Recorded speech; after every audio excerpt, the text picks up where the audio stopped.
Hey everybody, welcome to the Meaning Making Lunch and Learn video series. I'm your host, Executive Director of Springtide, Dr. Josh Packard, and we've got with us for this entirety of the series is Ellen Connick, the head writer at Springtide. We worked together very closely on this book called Meaning Making, the 8 Values That Drive America's Newest Generations. And what we're going to do, starting with accountable and sort of working our way through all the chapters here is just sort of chat over lunch, and we encourage you and your teams to do the same thing. I've got food here. Ellen, you've got food too. There it is. So I've got tuna fish and gummy bears, apples. I have eaten most of my scrambled eggs on toast because I couldn't help myself. So I apologize in advance for the lack of fork on plate noise. But I think it'll actually serve everyone. I've got a lunch that apparently my 10-year-old made for me.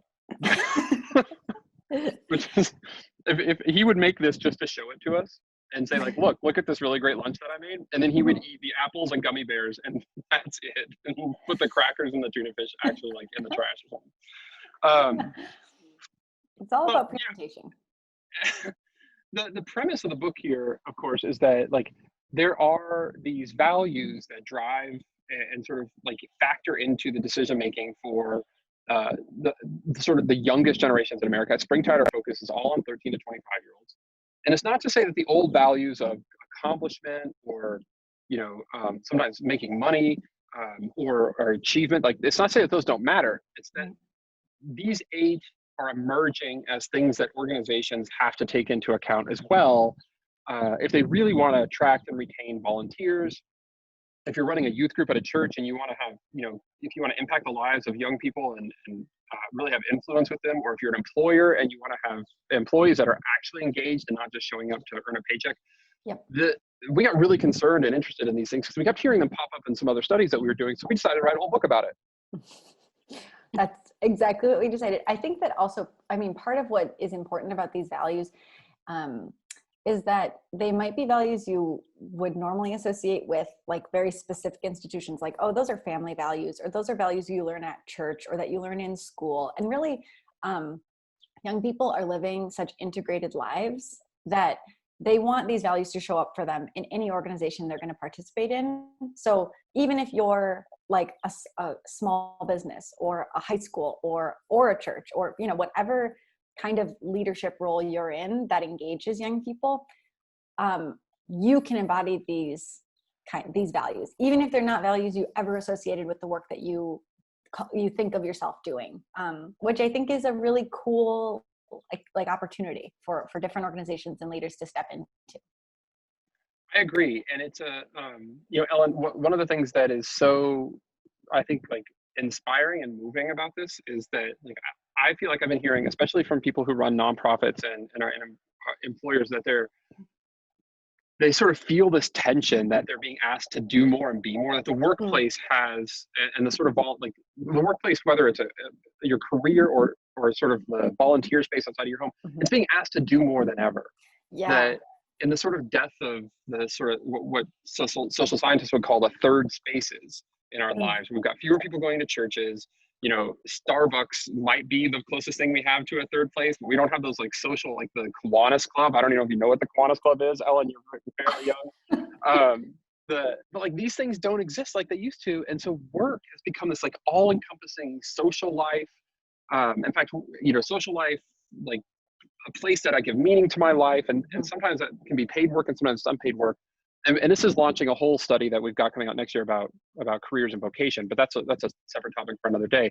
This is really about like, how do we navigate those spaces as people who run organizations and really depend on young people to be the sort of energy and lifeline for our group. And so we'll start today with accountability, which was one of my favorites. And that's sort of what kicked me off thinking about this whole book, is that we had done some early research that was simply stunning to me, because we don't normally think of accountability as something that young people want or something that drives them. It's like the thing that they feel, that adults are always doing to them or bosses are doing to them. Completely. Yeah. But the number that stood out to me is that in our survey, there were 2 findings in particular, that 75% of young people said that accountability is a top value for them. Right. This is like when we asked them to rank them, this one was right there. Yes. It's crazy to me too, because I think that even before I was involved in this project or had looked at the data, accountability would never have been on my list. If you were like top things young people value, I'd have been like friendships. So what are the stuff of Fun? friendships? Probably not accountability. Yeah, like it's. But I think that when we ask them about specific aspects of accountability, like when we're talking about what accountability really means, you start to see it a little bit like it makes more sense why young people would want this in their life. And it's about having very clear expectations, having somebody, I think what it really amounts to is having somebody who knows you can be the best version of yourself, help you be the best version of yourself, you know? And of course, young people want that, because this generation, people in general, are all about like authenticity and self-expression. And so I think, once I wrapped my head around what accountability really is, it made a lot more sense. But it was a surprising one for me. And not just holding themselves to the best version of themselves that they can be, but also like getting the organization to be what it says it's going to be also. And that was the flip side to this was not only at 75% finding of young people saying that that's a top value for them, but then nearly half saying that if the leader of an organization isn't accountable, then the entire organization cannot be trusted. Yeah. That is mind-boggling. Like there is no longer this like, I think of this bygone era now where it's like, oh, well, I mean, he's a jerk, but like I like my coworkers and I like what we do. That they're saying that if the people at the top aren't being held accountable, or don't establish a culture of accountability or what have you, then the entire organization is untrustworthy. And whether that's from a consumer perspective or a place that they're going to work, which was, to me, that's a ripple effect that I don't think we've seen before. Yeah, I agree with that. And I think that's one of the more fascinating parts of accountability is not just, and this is true probably in fact, it is true for all 8 values that we're going to talk about, that we talk about in meaning making and that we'll talk about in this series, that it's not just values the young person wants to personally embody or thinks is important for them to be their best self. It's really what their expectation is for how other people in the world, organizations and leaders, are going to behave. And so they don't want to affiliate with groups or with schools or brands or churches or synagogues. Like they're just going to say no to anything that doesn't reflect the values that they have. My phone has never been on anything but silent, except of course, right now I'm going to get a spam call on out loud, full volume.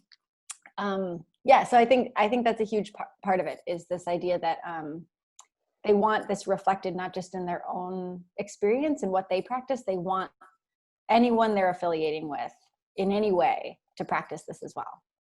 And as a sociologist, Ellen, like I teach sociology at a local university here, and I mean, we've been following these trends about institutional trust and institutional participation in the places where it's voluntary. And this is right in line with the national data that we've been seeing for younger generations now for a while, which is there isn't this inherent trust that just because you've been around for a long time or just because your organization is very big, that I automatically know you and can trust you and know that you have my best interest in mind. In fact, it's sort of flipped. And so this accountability thing is a reflection of that, in a way of saying, like, if you're not actively working to be accountable, then you don't have my trust automatically. It's not like I think the days of the sort of, what is that, like presumed or innocent until proven guilty, the burden of proof is like, that is completely flipped for young people. Like they don't assume your good intentions anymore, if you're, especially the larger and more remote that you are. Yeah, I think that's exactly right. I was thinking of the exact same. My husband's a lawyer, so I can't not think in these terms. But yeah, like it's untrustworthy until trust is earned. It's earned and it's not given. And I think actually it's harder work for everyone, but it's like, it's an uphill battle that's worth it. Like it's work that's worth doing, because it's gonna hold everybody to higher standards, and that's just gonna impact the world. Like that has a lot of power to it, that kind of disposition. So when we think, Ellen, of, I mean, you did the research, you did a lot of the research of the case studies on this book and the writing. of them. When you think of organizations that are sort of, I think we were very careful in the book to not hold up an organization as saying like they're the model, but to say like they get this part right. So Yeah. give our viewers here a sense of like what's an example of a place that's getting some part of this right in practice. Yeah. Okay, so there are the structure of the book, just for those of you who don't have it in your hand already, but I hope that you do, is we go through definitions and data in every chapter where we're breaking down what each value means. So, and then we try to embody what that definition really looks like when you play it out, when it lives in the world. What is it like? What would accountability in an organization or at a school or in a like youth group setting, advocacy work, what does that look like?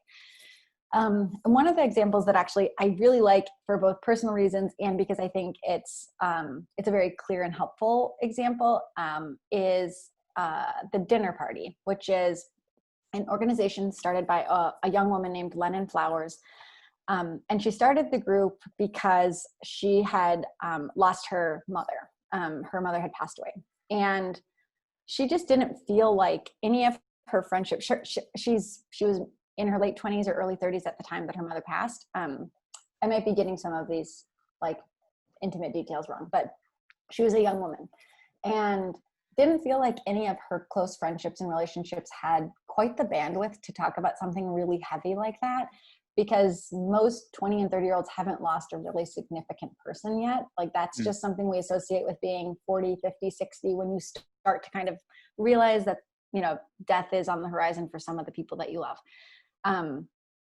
Anyway, she happened upon like a friendship where another young woman had also lost somebody close to her, and realized how liberating the experience of being able to talk about grief, like not even just like I'm so sad, but like just all the like the joys of griefs, the confusions, the like freedoms, the like regret, all of it's so complex.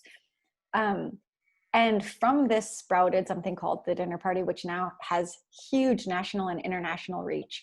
But the reason that it's worth highlighting is because they have these really, really specific guidelines around their gatherings. Because I would imagine these could get a bit like how do you hold people accountable to having a mutually constructive conversation around grief, which feels so personal, right? So like personal. At some point you've got to tell people like, all right, Julie, we have to move on. Like we've been here for 3 hours or whatever. Yes.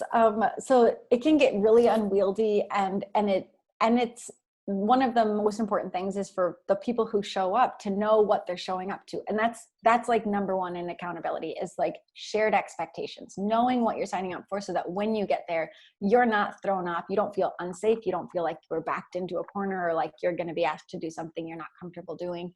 So like very publicly posted, I just pulled up this chapter, very publicly posted before you ever show up for a dinner. There are these statements, and it's right on their website. Stick with I statements, avoid advice giving, share the air. So like be the natural arbiter of like cutting yourself off rather than having to somebody like, that's not, nobody wants to be doing that for you or for them. Keep it confidential. That means anything that gets disclosed at these kinds of dinners is not like tweetable later, no live tweeting at the dinner party, no grief wars. That's a huge one. Like you can't be like, yeah, that happened to me, but it was worse. If you do that, like this is the helpful thing about having all of this information and these standards up front, is that then you're not looking around the room saying, is somebody going to make this person stop doing X that's making the rest of the room uncomfortable? Is anybody in charge? Is anybody setting the standard? Instead, you've come with a common set of standards, and those standards are announced at the beginning of the dinner again.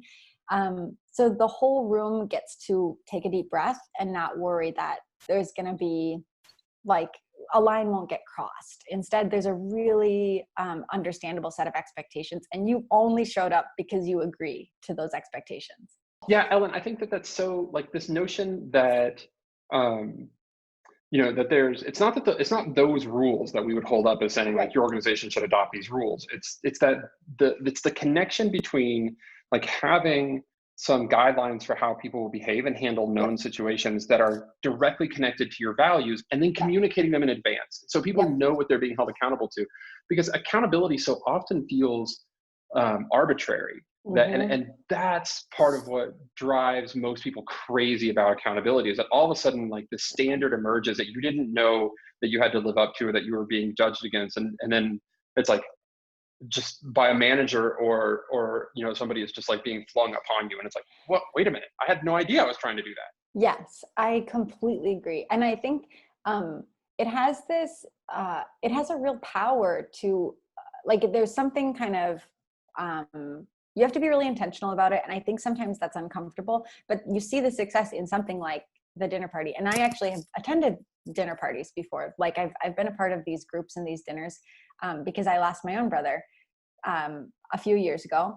And I think that, like, I went to a dinner full of strangers in Queens, New Mhm. York. It was the first time I ever went to Queens. Like, I lived in Brooklyn and Manhattan before that, and I think I'd been to like a restaurant there, but I took a long train to Queens and um, met for a picnic in a park with literally all strangers, and felt like I knew what I was getting myself into. Like, even though there was nothing, like, I knew we had something in common. I knew that we were going to, like, be safe to share whatever we wanted or nothing at all. And that there was no kind of like, I don't know, really, like, the expectations were so clear. And that's Mhm. what made everybody able to bring their full selves to those dinners. And as I'm thinking about how that translates into other places too, it's not just that accountability is like a way to keep operations running smoothly, but Right. what you're describing, Ellen, is that when you match your expectations to your values and you hold people accountable to those in very clear ways, Hmm. then what it does is it makes people really comfortable taking risks. And Yeah. if you're like, for you in this case, it was like showing up and participating. And so I imagine, like, if if you, let's say you're running a campus ministry group, because one of the Hmm. things we care about at Springtime a lot is religion, and you want to get young people to show up to that. Yeah. You can't just pay lip service to the kinds of values. You have to hold people accountable to doing them. So if you say you're Hmm. service oriented, for example, you better be doing service, and you better make Yeah. sure that people are, like, working in that direction. If you're an employer, what you really need to get innovation out of young people, and make them feel comfortable bringing their best ideas forward to senior level, employers or managers or supervisors, Hmm. is that it's a risk, right? Yeah. And so that accountability of, like, I'm expecting your best, I'm expecting you to take chances, and here's how we're going to be evaluating you and holding you accountable for Hmm. that. But that has to be coupled. There's this other, as we think about action items that come out of this chapter, one of my favorites is this notion of feedback. So part of Hmm. accountability is that, there has to be some mechanism for when you hold somebody accountable, what is the feedback that they get, whether it's Yep. an employee holding their boss accountable or vice versa. Yep. And um, this idea that feedback has to be meaningful. um, it can't just be critical. Right. I think it's important to point out, like, where somebody's not sort of, that is part of accountability, is pointing out where they haven't been upholding the standards that they set for themselves, or that as Hmm. an organization you set for them. But it has to be constructive and pushing the Yeah. organization and the person forward. And I think that's a huge, like, the distinction between, like, critical and meaningful is really helpful, because meaningful, it might be critical. You might be saying something Yeah. kind of like harsh or hard to hear, but I think that calling feedback meaningful is a way of saying, like, the person giving feedback is as invested in the transformation of this organization as the person receiving the feedback. Like, this is Yeah. not like lobbing anonymous comments at the end of an article you didn't like. This is actually like, I want what's good for you. You want what's good for me. Let's do this collaboratively. And feedback is a huge part of that, because I think this happens especially with young people. They're like, their voices are diminished or dismissed easily, like, they're young, Mhm. instead of, like, believing they have something really valuable to contribute to an organization, or believing that, like, they have creative responses to their own needs, for meaning and belonging and community and identity formation, like, that they can be participants and co-creative, Yeah. in how these things get, like, what programs or mechanisms are put into place to serve those things. Ellen, I grew up during the era of Dead Poets Society, and was an English major as an undergraduate. So furthering even that. Cause and effect, or it's hard to say. But I had this model of, going to become a college professor. And it was very much this like transformative relationships with young people and pushing them. Mm-hmm. And after just a couple of years of doing that at my first job, state school, well, I teach at a state school now, but obviously, in other words, a much different setting than, pastoral Vermont or where Massachusetts or wherever Dead Poets Society is set at a prep school. I was exhausted because I was trying to hold, all 200 of my students every semester accountable to the highest level of expectation. And so that meant for every test question, for every paper, for every interaction, I was giving them loads of feedback and really thinking like, oh, every student wants to be an A student. And what I realized, like at some point, was like I had to balance that with the fact that these students also have agency and real lives, and like there's a reason why there's B's and C's and sometimes unfortunately D's to be given, but like they could make choices in their lives to get a B because they were also like raising families and had jobs and all this other stuff, right? Yeah. Or they cared more about their value in college was their psych classes and not their sociology classes. Well, and like that doesn't seem reasonable. And now that I mention it, that's not, I didn't mean that. And so I struggled for a while with like, okay, they signed up for this class, so I have a certain expectation to taxpayers, to myself, to my discipline, to them. But, it took me a long time to sort of rebalance that back from this perspective of, how do I hold them accountable in ways that are meaningful? And what I realized was like, if I spent a little bit more time getting to know them on the front end, then the way that I can hold them accountable to their own expectations and goals along with mine was also then sustainable. So instead of that notion where I was just constantly holding them accountable to my expectations, which was not sustainable because, I would spend hours leaving comments that 3/4 of the students didn't want, right? But when I flipped that and started holding them accountable to what they wanted, like they started achieving more. I started getting fewer critical comments of like, one of the things that people would level at me early on in my career is that I was unfair, but instead all those comments turned into like, Dr. Packard really pushed me. And I wasn't doing anything different in the classroom except tailoring my feedback to a combination of what I expected, but also hearing more about what they expected of themselves. I think that is such a good example of a receptivity to feedback. And that feedback was given to you it was implied feedback, but like you were realizing that what you were doing wasn't working. And that's a type of feedback. Right. I remember when I was teaching, something similar happened. Well, I knew I did not have the bandwidth. I was like not teaching full time. I was just doing a semester here or there and adjuncting. And so I said, I will give you like line edits on your final papers if you get them to me 2 weeks ahead of time, like that. And then we will have a meeting and we will go over every single like comma splice. Like I promise.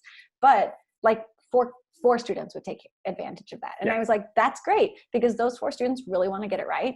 And I'm not doing line edits on 50 papers or 25 papers, depending on my course load. Like, so I feel like that's such a good example of receptivity to feedback on both ends. You're being receptive to what they actually need, and then they're being receptive to the feedback you're giving. Like there's a kind of natural, fluent and fluid accountability. So we've gone through a couple of action items. I mean, to sum up there, like that feedback has to be direct and meaningful and shared set of expectations. We've written more in the book. So step by step, we've got some checklists, some things to think about, some questions, and there's more data in there too. Before we leave this lunch, which my food is currently, getting rained on a little bit outside as I moved inside, and let everybody else wrap up their lunches. Ellen, we've got this. So we put these chapters out to some advanced readers and got some questions back. And so one of the questions I wanted to bring up today that we could sort of discuss, it's this. It comes from Chris, and Chris says, how do I create a culture of accountability among young people who don't want to be accountable to anyone other than maybe Instagram likes? Okay, which I think is maybe a little bit on the nose, but I can relate. That's a huge boost for me. I love getting likes on Instagram, so I'll keep that in mind. It's a fair question, Josh. How would you answer it so that I can also like this? Because I do think Chris's question is fair, that there could be this perception out there And it gets us back to the very beginning of this episode issue. What do we call these things? Of this video, where we were, very much talking about like how surprised we were about that 75% number. Yeah. So, Yep. but part of Chris's question here is about the culture, of like where he has this perception that young people don't want to be held accountable. Yeah. But wants to establish a culture where they do. And so I think part of it at first is, and now, Ellen, I'm curious to hear what you think here too. But part of it, I think, is really just flipping your understanding and recognizing that although you may have this idea that young people don't want to be held accountable to anything other than Instagram likes, they actually do want to be pushed, and they do want to be held accountable. They want you to be held accountable too. Yeah, I think that's exactly right. And I think the question is fair, and I think that the question actually it demonstrates kind of the impression that we have about young people in a really helpful way, which is like they just want something fleeting, or they're not like, they want approval, not accountability. And it's like, well, that's not, first of all, yes, who doesn't want approval? Like that's, of course we want that. So this is not a both and. They want Instagram likes, so do I. Josh, are you on Instagram? I'm not. Get on Instagram, get addicted to the likes, just like the rest of us. Just kidding. And while you're there, follow @WeAreSpringtide and yes, like our stuff. Yeah. Yeah, do that @WeAreSpringtide. Lots of good content happening there. The need for approval is not different, or is not opposed to the need for accountability. And accountability is really just saying the thing you seek approval for is your best self. Like the self that's at the highest standard. And so that's why, like, half of the stuff that happens on Instagram, I'll leave Instagram down. I'll put that down soon. But like half the stuff on Instagram these days is like, or on any social media, is vulnerable or raw, or I'm going through something. It's not just like vacation pictures. And so I think there's this idea too that like you can be approved of and accepted in a lot of mediums are giving us access to each other in fully relational ways. But accountability, again, is not opposed, I think, to wanting approval. Instead, I think so one of the things that we do in this book is we tell the story of an actual young person who, we interviewed and talked to, and they told us a story about seeking out or desiring or facilitating this kind of value in their own life. And in this chapter, it's a story of a young girl who goes off to college and is having a hard time kind of finding herself, because she had a huge support network at home. She had family and friends and faith leaders and like high school teachers she'd known for 4 years. And she was at college kind of floundering. And I really think, like if I had to sum up the importance of accountability, it's about when we notice young people floundering, we want to raise them up. And the way we do that is by talking about things that will help them. And that might be like, you need to take better care of yourself. You need to be like, But even in that story, Ellen, like there's that perfect example where it's like, you're right. Like when we notice young people floundering or coming in, being vulnerable or taking a risk or whatever, we hold them up by holding them to the best parts of themselves. And that's what the young person that we profile in this chapter, that's what happened to her. Is that it wasn't like somebody else coming in and saying like, here are things I care about that I'm going to make you care about too. It's that they knew them well enough and saw them to say like, I know these are things you care about. I'm not going to let you, go down without a fight, basically. Yes. And we're in this together. That's exactly right. That's the core of it. And I think that's the core of all these values. Relationships at the heart of it. And accountability is no exception. It's not just the expectations we put on other people. It's the expectations we know people have for themselves and helping them live into that expectation or that standard or that identity. Yeah, well, it's so important, and I'm really glad that we got a chance to write about it here, accountability, in this book, and I'm really excited for the other chapters, though, and I hope people stick around. I hope you don't binge watch. I mean, nobody needs like 4 hours of Ellen and Josh talking, but over the course of time that you make your way through each of these chapters, because they really are, and these videos, because they really are the kinds of things that I think can transform an organization. And we're going to put a link in the show notes here to like a little inventory that you can do, because it's probably not the case that as an organization, you need to work on all 8 of these. Like you're probably already doing some of them really well. And the inventory will sort of help you diagnose, for lack of a better word, where like maybe you could put some more time and energy so that you're not wasting a whole bunch of your efforts. So we'll drop that in the show notes. We'll be back with the rest of the chapters. Ellen, this has been great. I hope your fried egg sandwich or scrambled egg on toast. Scrambled eggs on toast. Okay. A little bit of spinach, a little bit of cheddar. Very good. Highly recommend. I'm gonna go try and salvage my gummy bears out of the rain. Water apples. Watered apples. All right, folks. We will see you next time. Thank you. On the series.